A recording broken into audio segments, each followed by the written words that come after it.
complim 12 anys com a entitat localment. 12 anys que els perelloners hem sabut aprofitar-los treballant intensament per a dotar el Perelló de millors servicis i infraestructures, amb la finalitat de que els nostres veïns obtinguen una major qualitat de vida.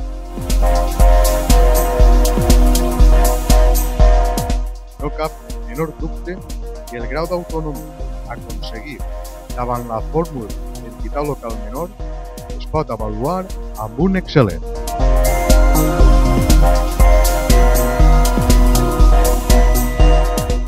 «1995 va ser l'any en què decidirem posar fi a una situació d'angoixa en qüestió de política local.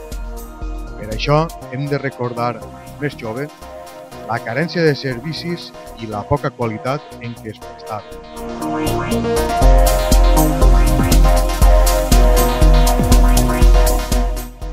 1999. El Consell del Govern Valencià, baix la presidència del molt honorable president de la Generalitat Valenciana, don Eduardo Zaplana, acorda la constitució del Perelló com a entitat localment. El Perelló aconsegueix el que alguns creien impossible.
Els primers anys van ser durs i a falta d'una llei específica s'acordà un conveni regulador de competències i recursos econòmics, el qual es va posar en funcionament l'1 de gener de 2002. Este conveni regulador, que dita d'una altra forma podia ser el nostre Estatut d'Autonomia, lamentablement només es va posar en funcionament en la seva part de competències, no aplicant-se per l'Ajuntament de Sueca la seva part econòmica o d'Hisenda, la que està constituïda per tots els recursos econòmics municipals en l'àmbit territorial del Perelló. I així ho avalen 3 sentències judicials.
Però no per això el Perelló ha quedat arrere.